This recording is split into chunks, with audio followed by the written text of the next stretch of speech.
Good morning, ladies and gentlemen. Peter Racer here from Foundation Expo 88 YouTube, and I'm here this morning, as it happens for a second time, with Jim Gallucci from North Carolina. And Jim has some really fascinating stories to tell in relation to his experience about Expo 88. And the two things, just to set it in context, I did just send you an email, Jim, asking if you had an original picture, because I've searched and there's nothing I can find in John McGregor's records or in any of the other Foundation Expo 88 records that actually has a picture of your work. I do remember seeing it in the book, which I've loaned to someone else, and I know that it was a very large piece, a very striking piece. And with that, if you can just give us a little bit of the story as to how extensive your career was when you were actually invited to exhibit at Expo 88, because that's a great story. I love it. Well, the story really doesn't begin with Expo. It really starts about 2 years before. In 1986, I was released from my teaching position at the University of North Carolina. And, I really saw it as a real, change of my whole life, what I'd been doing for years and years. But I'd always been a very active artist. So I got some unemployment insurance that paid for like 6 months, and I called it my arts grant. And every day I went in and worked on my sculpture doing something. And it was that time, that 6 months of that unemployment that I was being paid, that I built the two pieces for Expo. Now, I didn't know they were going to Expo at the time. All I knew was I was making art. And, in life as an artist, if you're not making art, you're either dead or you're teaching or you're sick. So I really saw this, as a great opportunity. And we had sent in pictures to the International Sculptor Center, and they have a portfolio section.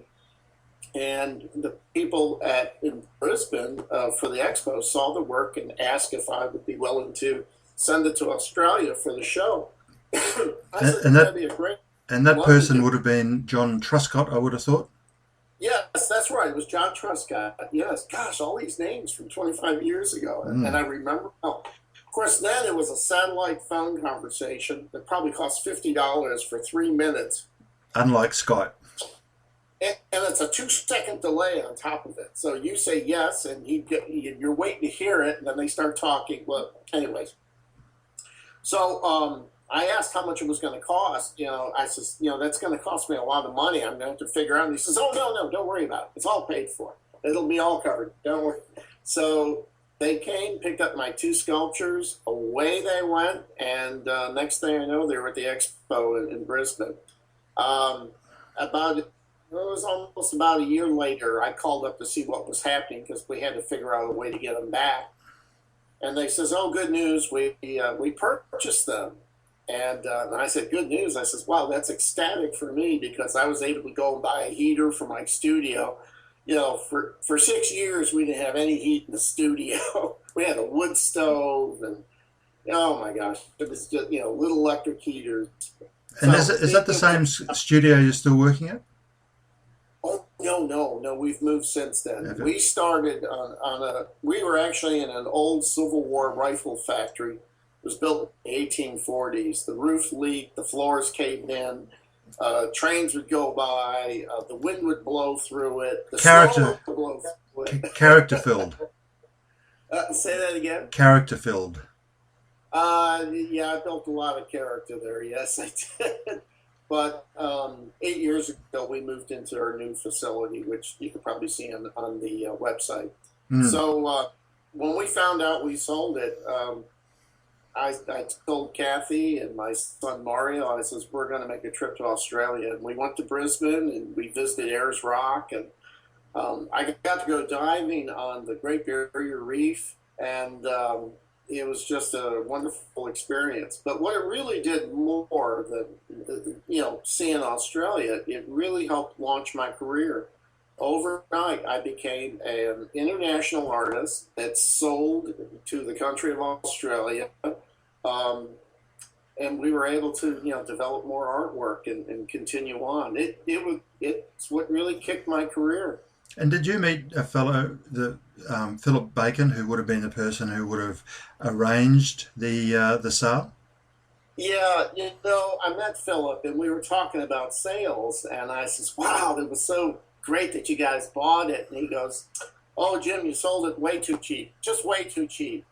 I said, "Yeah, but it was a fair price for me, Philip. And you did buy it, didn't you?" And he smiled at me. He said, "Yes, we did." And he knew he was getting a good bargain.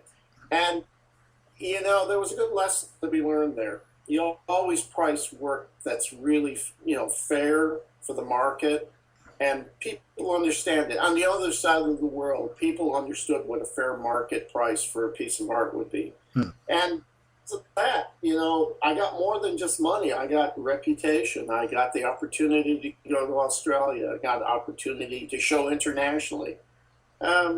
So it's not always money. No. And Expo gave me that. But you obviously had great talent, because I noticed that you did win the seventh Henry Moore Grand Prize. And I mention that simply because Henry Moore was also at Expo 88, although posthumously, because he passed away by that particular stage. But his sculpture at Expo his two sculptures at Expo were so well received and so incredibly, drawing of the crowds. And I thought it was a bit of serendipity to see on your curriculum vitae that you actually did win the seventh Henry Moore Prize. So your career, as you rightly say, has sort of gone on from strength to strength. Yeah, and we've done quite a few other, large commissions here in this country that we've really grown into it. I think that's what every artist has to understand. I think there are superstars that at 21, they're showing all over the world. Then there's the rest of us that take 30 years to build a career. 30 years to be an overnight sensation. Yeah. And could you also just tell us a bit about the 9/11 Commission? I'm not quite sure whether that is your own initiative or whether you actually won an award or a grant or something for that, but I did read that on your webpage and I thought, gee, that's amazing. Yeah, what happened was when 9/11 occurred, we're about 9 hours from New York, and everybody wanted to do something. Everybody wanted to help that city. And I really stopped to think about what I could do. And I realized the best thing I could do was really make art about that day, because it was tremendous hope and giving and exchange that happened. So I made some inquiries in this area, and I was able to hook up with one of the salvage companies that were removing the steel from the World Trade Towers. There was over 200,000 tons of steel, and I sent them a resume and an idea of what I wanted to do with it, and they called me up 2 days after Thanksgiving, and they said, "Come on up and get it all you want." When I got there, there was over, I think I saw about 100,000 tons of it. And they said, "There's 5 more piles of it at another spot." They said, "Take anything you want." So that really started me on the whole 9/11 project. We got the beams, the I-beams.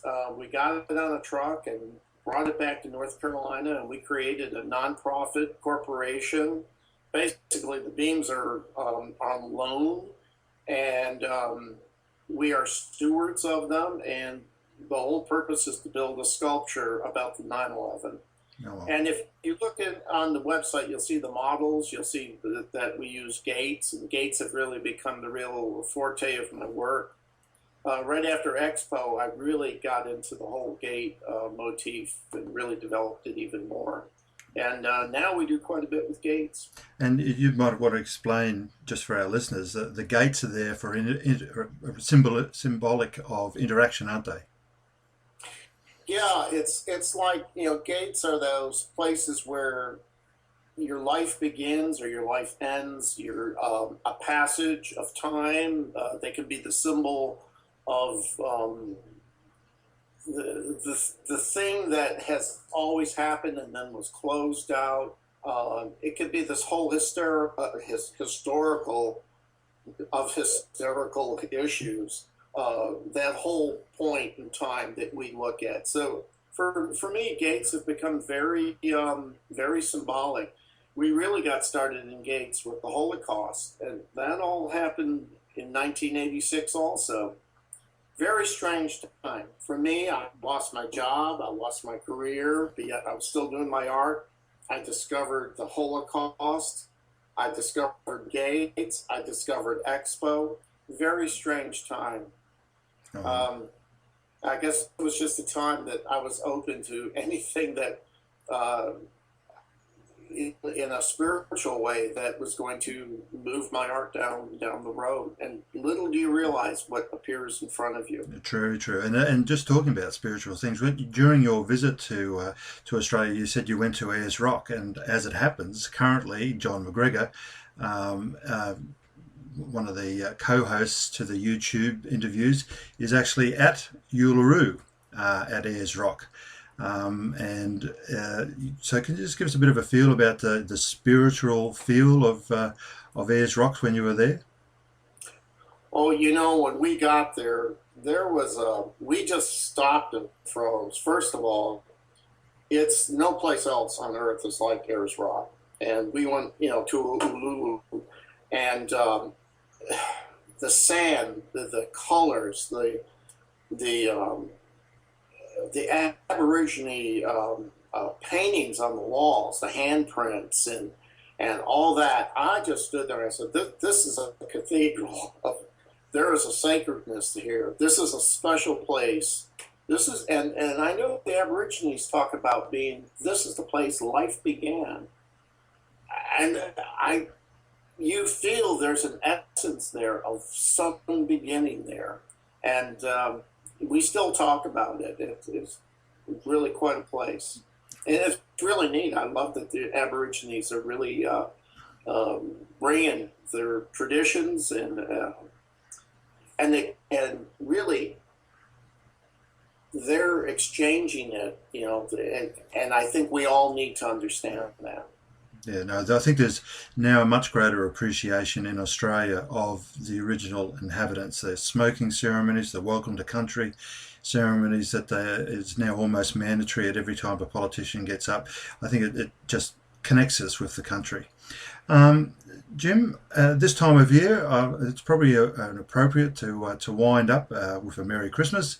And I should probably point out we're talking on I'm hoping, the 14th of November 2012. And it's actually evening in your time. It's probably, about 6:15 now, maybe? It's just about almost 6:30, yes. Yep. 6:30 in the evening. And it's 9:30 over here in Australia.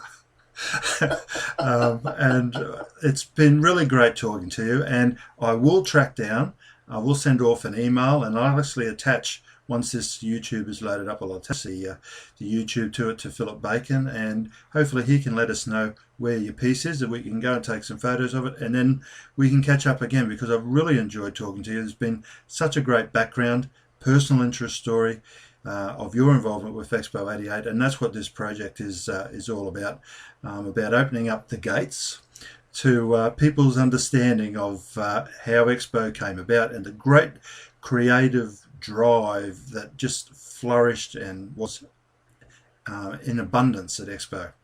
And Jim, with that, I'll say good evening and thank you. And if you just wait there a second while I turn it.